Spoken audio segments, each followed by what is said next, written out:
K-Channel News with Comedy Affairs. Panig sa katotohanan, panig sa pagsulong ng kalokohan. Sa ulo ng ating mga nakatratuang balita!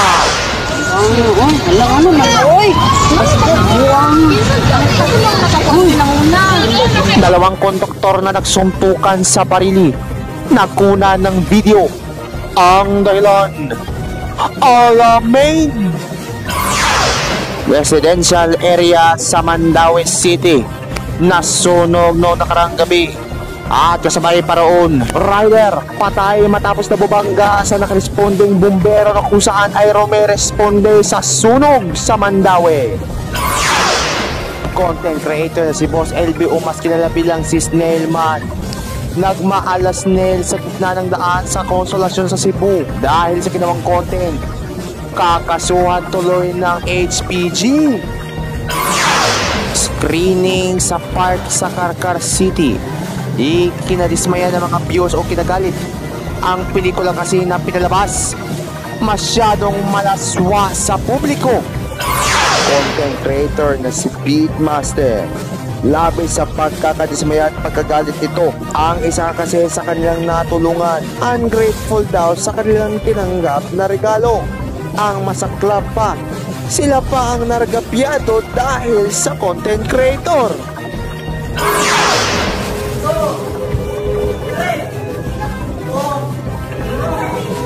At sa share mo lang ang pag-post ng TV sa pamamagitan ng kamay. Paano kaya yun niya nagawa? Ang revelation nito, alamin.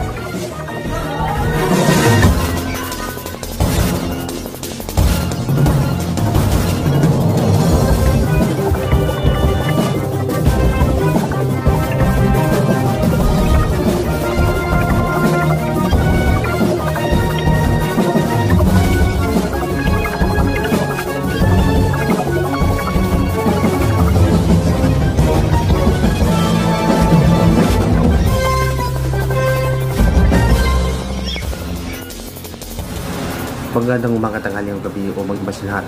Ako po si Renzo Solero, ito man nakatransado mga balita. Ngayon kalima ng April taon 2025. Pulis niyo? Pinag-uusapan online ang isang video kung saan nag-away ang konduktor ng Ceres Bus at ng Brit Minibus mga alas 2 ng hapon noong 28 ng Pebrero sa Barangay Poblacion sa Barili. Ang biktima ang konduktor ng Ceres Bus na si Heson Heliacone Peñapor, 31 anyos na taga Santander. Ang suspect na konduktor naman ng Brit Minibus ay si JV de los Reyes Encabo, 29 anyos sa taga Barili. Bayo naman sa investigasyon ng pulis sa Barili, huminto muna ang bus ni Peñapor sa bus stop area sa kalsada ng Barili para i-check ang kanyang conductor operations report sa kanilang bus controller. Pero habang nakastop ang Ceres Bus, bigla nitong binangga sa likod ng nakapark na Brit Minibus na si Encabo ang konduktor. Dahil dito nagkaroon ng mainit na argumento ang konduktor ng Ceres Bus na si Peñapor at ang konduktor ng Brit Minibus na si Encabo. Para umiwas sa gulo, dahan-dahang umandar ang Ceres Bus habang nakatayo si Peñapor sa may pinto. Pero hindi niya in-expect na hahabulin siya ni Encabo at hinablot ang ID niya, kaya nahulog ito sa kanyang sling bag. Bumaba si Peñapor para sana pulutin ang ID niya, pero nauwi na ito sa awayan ng magsinuntukan na sina Peñapor at Encabo. Inawat sila ng bus controller ng Ceres Bus na si Albert Antenero. Dahil sa nangyaring komosyon, responde agad ang mga pulis at inaresto si Encabo na ang positibo siyang itinuro ni Peñapor na siyang umaway sa kanya. Dinala si Peñapor sa hospital para magpagamot, habang si Encabo ay nakakulong na sa Barili Police Station at kakasuhan ng physical injuries. Nasa 200 bahay at negosyo ang natupok sa sunog sa Zone Talong, Barangay Paknaan sa Mandaue City noong Sunday night, 23 ng Marso. Buti na lang walang nasaktan o namatay, pero umabot sa 3 milyong piso ang sira sa mga ari-arian. Ayon sa Mandaue City Fire Station, nagsimula ang sunog sa isang 2-story na bahay ni Juliet Buscano na inuupahan ni Joseph Amistoso Pacaldo. Mabilis itong kumalat at tinamaan ng malaking lugar ng mga residential at commercial area na halos umabot sa 6,000 square meters. Nireport ang sunog bandang alas 7:33 ng gabi at mabilis na nakarating ang mga bumbero within 5 minutes lang. Pero mabilis din itong lumala kaya hanggang sa nagdeklara ito ng fourth alarm ang sunog. Nasa fire control naman ang apoy bandang alas 9:27 ng gabi at tuluyan ng dineklarang fire out bandang alas 10:37 ng gabi. 5 fire truck at 33 bumbero ang rumisponde sa sunog. May ambulansya din mula sa Mandaue City para sa emergency. Inaalam pa kung ano ang sanhi ng sunog. Samantala, sa kalagitnaan ng sunog, isang 23 anyos na call center agent na si Juan Paulo Mindo ang nasawi nang bumangga ang kanyang motor sa rumisbunting fire truck sa Mandaue City noong Sunday night pa rin. Nagmamadali kasi yung fire truck para pumunta sa nasusunog sa pakdaan o rumisponde sa sunog. Nangyari ang banggaan sa kanto ng AC Corte Street at Plaridel Street sa Cambaro. Sa video, kitang-kita na nakasirena at nakailaw yung fire truck habang tumatawid. Tapos biglang bumangga ang motor. Ang fire truck pala ay galing sa grupo ng mga Chinese volunteers na bumbero sa Cebu. Pagkatapos ng aksidente, ay iniwanan si Mindo sa kalsada at tumuloy yung fire truck sa sunog. Dinala si Mindo sa ospital pero dineklara ring dead on arrival. Ayon naman sa pulis, sumuko na yung driver ng fire truck. Depende na lang sa pamilya ni Mindo kung kakasuhan nila yung driver para posibleng maharap ito sa kasong reckless imprudence resulting to homicide and damage to property. Viral ang video ito matapos na ang lalaking ito ay gumagapang sa highway sa Consolacion sa Cebu. Nakadabit pang snail ng lalaki na tila hangos sa kanyang paggapang ng snail. Ang lalaki kasi, content creator pala. Ang kanyang ginawa ay siyang dahilan ng pagkakasikip sa trapiko roon. Dahil sa nangyari, pinatawag ng Consolacion Police Station ang content creator na si Boss LB o mas kilala bilang Snail Man.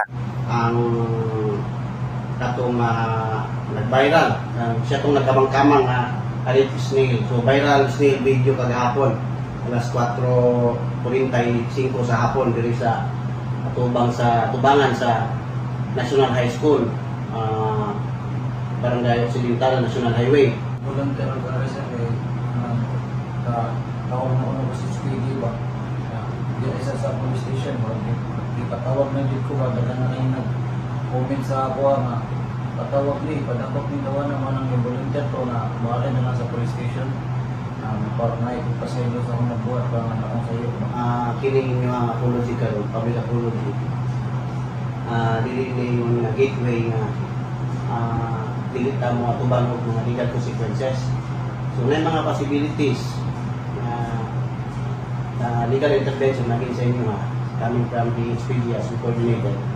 So ato lang mga humingi ng tawad ang lalaki sa mga pulis at naglabas rin siya ng video na kung sa diin ay humingi ng tawad sa mga viewers sa kanyang nagawa. Yo, what's up mga kaibi? Ako dahil si Brian P. Nasi, aka Boss LB, itawag na Snailman. Kanang mo-volunteer dahil ko nga madto ko sa police station nga mga ikog pasaylo sa akong set nga nabuhat na di Mayo. So gusto pasad nakakos ko kasamok sa daan dire sa Consolacion o nakakos ko traffic ba. Mga ilang jugog da kong pasaylo gid tungod sa ako ang gibuhat na di mao. Kakasuhan ng Highway Patrol Group o HPG si Snail Man dahil sa kanyang ginawang content. Sa Carcar City naman, isang pelikula ang pinalabas sa People's Park. Yun nga lang ang concern kasi malaswa ang pinalabas na pelikula.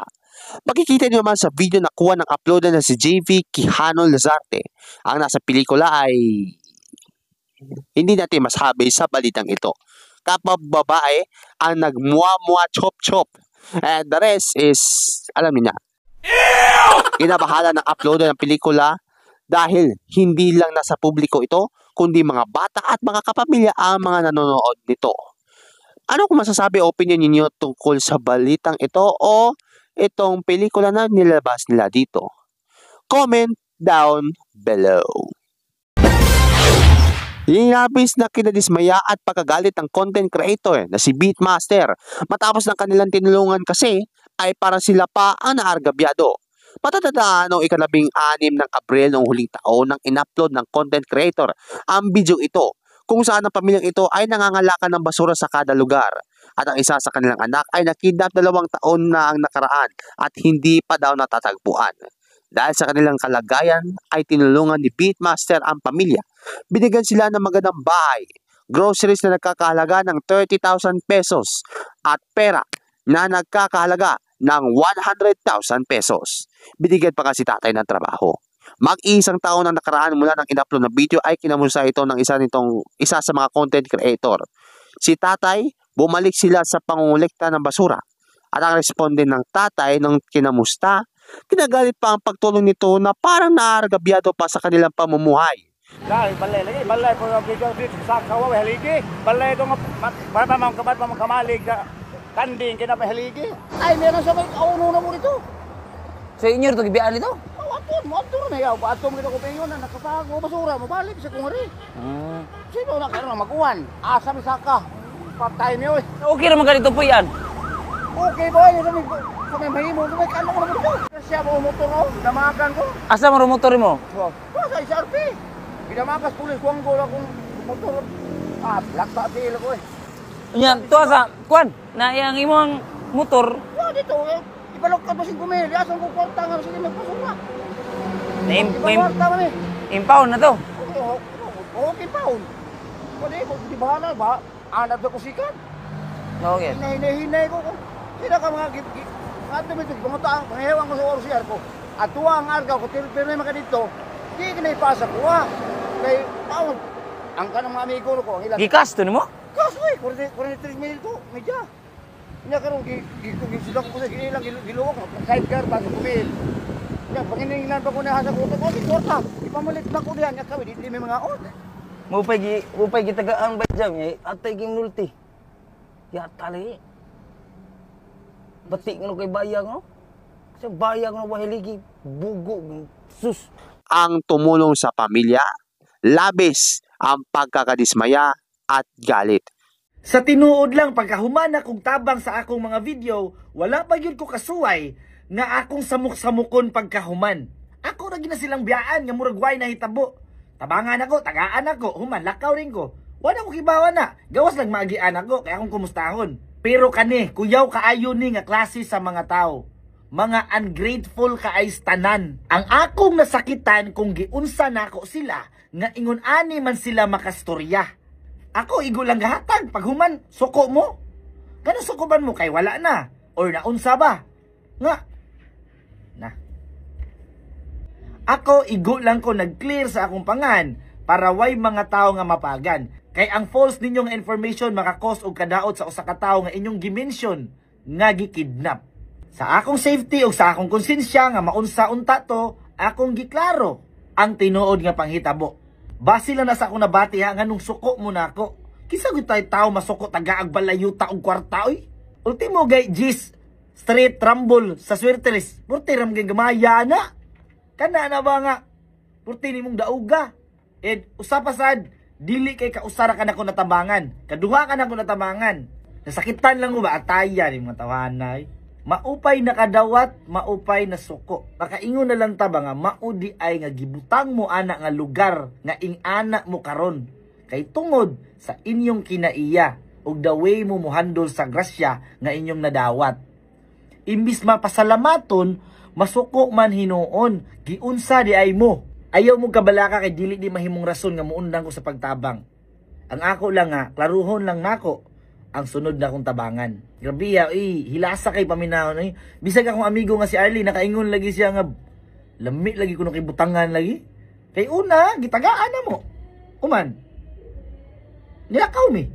Nananilatanan. Karon, makita mo sila sa dalan, pangutanon nimo ang istorya mauna. Ha? Pwede ramgon mo maingon nga. Wala mi makauyon dito kay dili fit sa amo ang kinabuhi. Nya. Dili gid mi angay dito. So nibalik mi ani dili kay may pa man ang balay skanding na oy kinapa may haligi. Sige ka na be, sama pagbaro ka nimong balay nga may haligi. Ni ana ko dinyo isulti na to ang tinuod diri. Purting acting ninyo. Sos ko. Acting ninyo. Kita sa tao nga, bro, oy tato makatabang, ato na ikuan. Ato lang i-video ang inyong nahitabo kay maka-inspire og tao. Nga maagni pud ang tao nga motabang sa sama ninyo, may pakuno ang balay sa kanding. Kay naa pay haligi. Wala na lang naikwenta ang among gipamalit diha ninyo. Nindot nga higdaanan, nindot nga lamisa, nindot nga pag kuan kahimtang, haruhay, way samok. Kung gusto mo mubalik sa inyong pagpamasura, inyuhan ang choice. Ayaw mo pagsulti og inisog. Nga mura mi og naisala ninyo. Wala mo namon saa. Minuang na inyo hay. Sa amot saring mga comment at reaksyon ng mga netizens tungkol sa video, sabi ni Gilbert Ibarra na mabuti na lang may naawa pa sa kalagayan ni tatay at binigyan pa ng bahay. Ang iba pa ay pinagdasalan pa ng magkaroon ng maayos na bahay. Ayon naman kay Your Sisa Vlog, siya pa ang natulungan, siya pa ang galit. Ayon kay Pat Ace, ang ganyang mga klaseng tao ay hindi bagay na mabigyan ng halaga. Kung sino pa ang natutulungan, kung sino pa ang makapagsalita. Magpasalamat sana siya dahil nabigyan siya ng pansamantalang gaan ng pamumuhay. At ayon kay Janice Estrellado, kaya mahirap matulungan dahil napaka-ungrateful at Diyos na ang bahala kay tatay.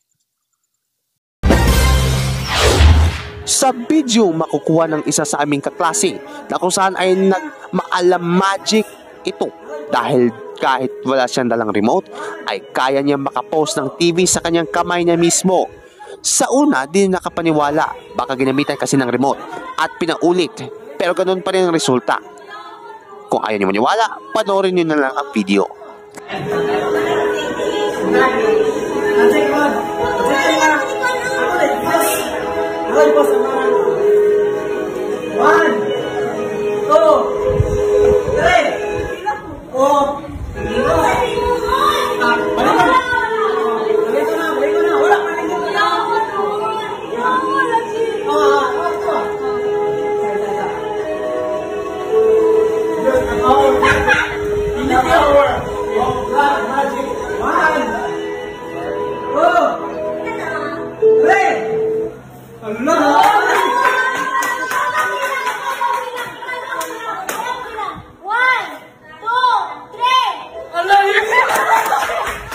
Ayon mismo sa lalaki, mayroon daw siyang magnetic hands na kung saan ay nakapag-magic post ito sa TV ng classroom. Ito ba ay talaga ay real o ito ay fake? Kayo na mismo ang bahala na humusga. Renzi Soler, K-Channel News.